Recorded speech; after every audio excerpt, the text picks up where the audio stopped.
All right, so this diary entry is dated July 24th, 2002, and it's titled The Fed Case. It was written at 4:59 a.m. in the morning. It had almost been a year since Jeffrey had ran into my house to serve the warrant.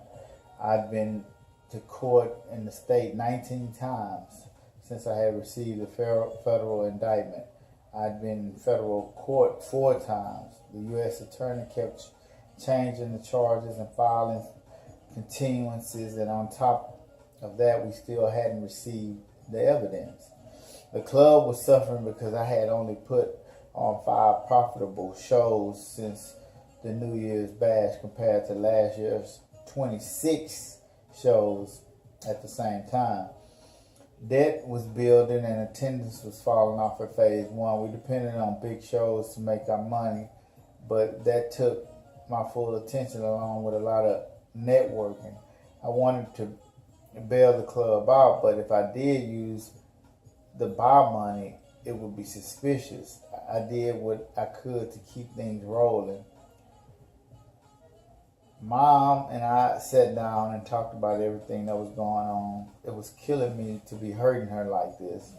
I always wanted her to be proud of me. I never wanted to let her down. The fact that my father died when I was so young, all I knew was Mama. She made sure I never wanted for anything. I wanted to give her that same security. For some reason, God was allowing me to be torn down piece by piece. I came to the conclusion that I wouldn't leave her hanging with the loan she got for phase 1 when she refinanced the house. But things got out of hand. We agreed to sell the club, pay off the loan, and lock in whatever profits that were left. I didn't want to, but I didn't know what to expect next. Mom expected everything to be okay and was against selling, but I couldn't let her lose because the government's foolish games. It wasn't hard to find a buyer from all the contacts I had built up in the business over the years. After putting the word out, I had a few people interested in purchasing phase 1. I wanted somebody that would continue the progress. I had literally built this club with my hands. It was more than just a business. It was the dreams of a lifetime. We ended up selling to the owner of the limo company we used to frequently bring artists in with. He was an innovative businessman, so I knew he would take the club to the next level.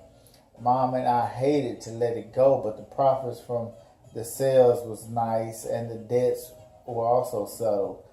I had promised Mom when this is all over, we would get everything back and more. This was just something that I was just going to have to go through. In the midst of it all, I knew it had to be a test of my faith and a challenge of my theory that I am a champion in any and all situations. No matter what the circumstances are, I realized that to come out on top of this, it would have to be done by a new Anthony Johnson. I tried to push the drug use and the alcohol abuse away, even though it was a 15-year habit that seemed impossible to shake. The federal court put me under supervision during the pretrial hearings. I had to submit urine analysis, and the first of each month, I did pretty good most of the time, but when I couldn't beat my urges, I used cleansing pills to keep me clean. The emotions and the stress were running rapid in my life, which brought on stomach pains and depression was evident. I never thought I would be claiming depression. Throughout all of this, I stayed in church and in prayer. I needed to learn the Word of God because I needed to know what I was doing wrong or what I was supposed to be doing, period. I quickly found out the only way I would get through this would be with God and rebuilding my life on His Word. Jeff felt that I would have an advantage using a federal defender in the Eastern District Court because the district courts usually set up roadblocks for attorneys from other districts. The case was being tried in a small country town about an hour and a half outside of Houston. The next court hearing would be to amend the charges again and to appoint me counsel. I wasn't feeling too good about going to court without Jeff. It was like I was naked and vulnerable. The court assigned me to a young attorney who had been practicing law professionally for only 7 years. The only place he had ever tried cases was in the Eastern District's federal court, so he had no other professional experience besides the federal court in that one area. You would think that this is a plus. He should be able to get around that court and the U.S. attorneys quite well.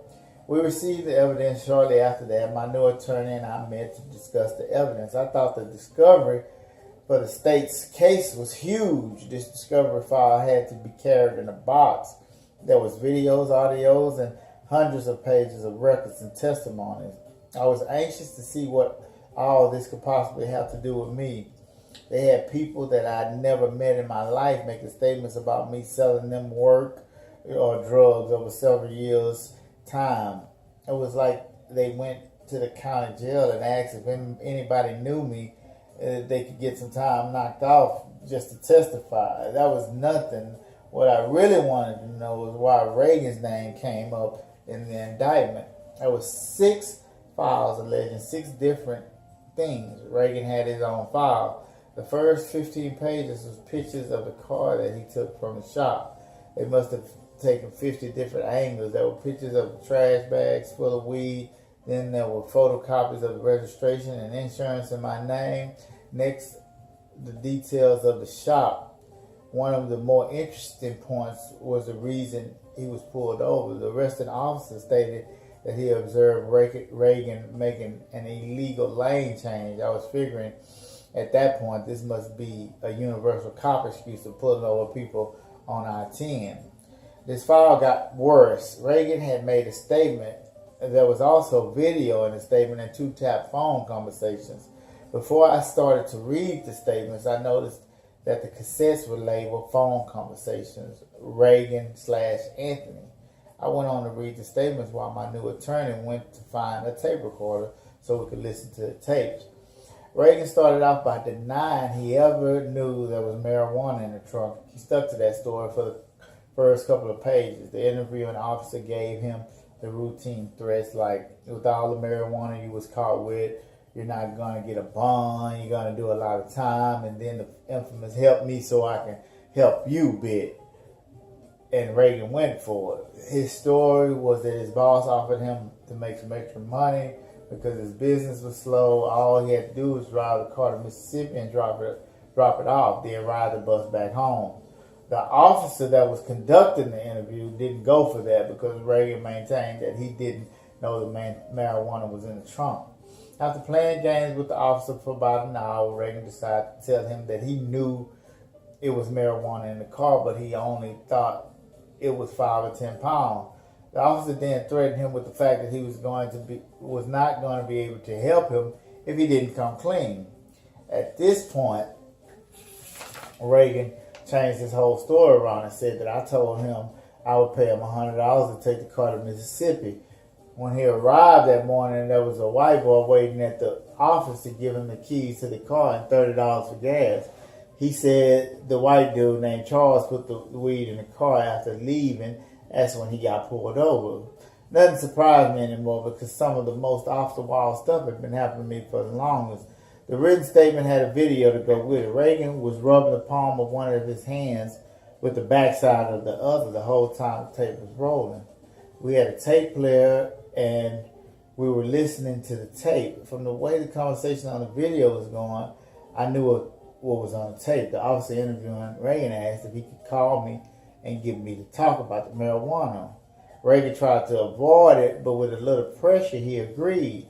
Reagan said that he didn't know my pager number and he didn't think anybody would be at the office, but offered to try. When he called the office, my mom was there and she answered the phone. She told him that I wasn't there and offered my pager number. That's when I got a page from him and called back. I remember thinking it was strange that he was in jail and had a callback number, and on top of that, he was answering the phone. When I called, we didn't talk about much other than him informing me he was in jail. I sympathized with him and told him I would see what I could do. That's when I called the white dude and told him he better get Reagan in my car back or I was going to be real upset about it. Then I called Reagan back and told him that some people from down there would get him out. All this goes just to show I have no knowledge of what he was doing because I wouldn't have talked to him if I knew he was in jail paging me, and I sure wouldn't have called him back a second time.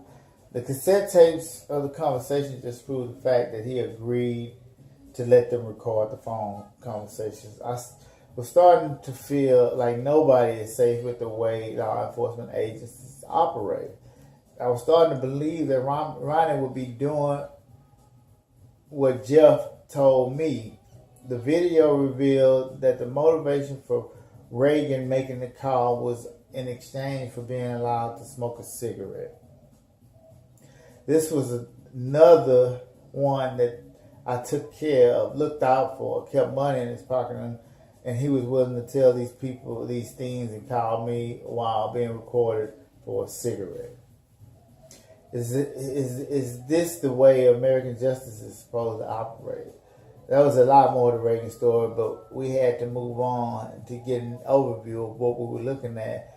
There was a witness list and a few familiar faces such as Ronnie, Red, Ice, Reagan, Jeffrey, Country Boy, and about 15 other people who were involved in the arrest of those who were my friends and testifying against me, plus a few I didn't know who were willing to testify against me. Now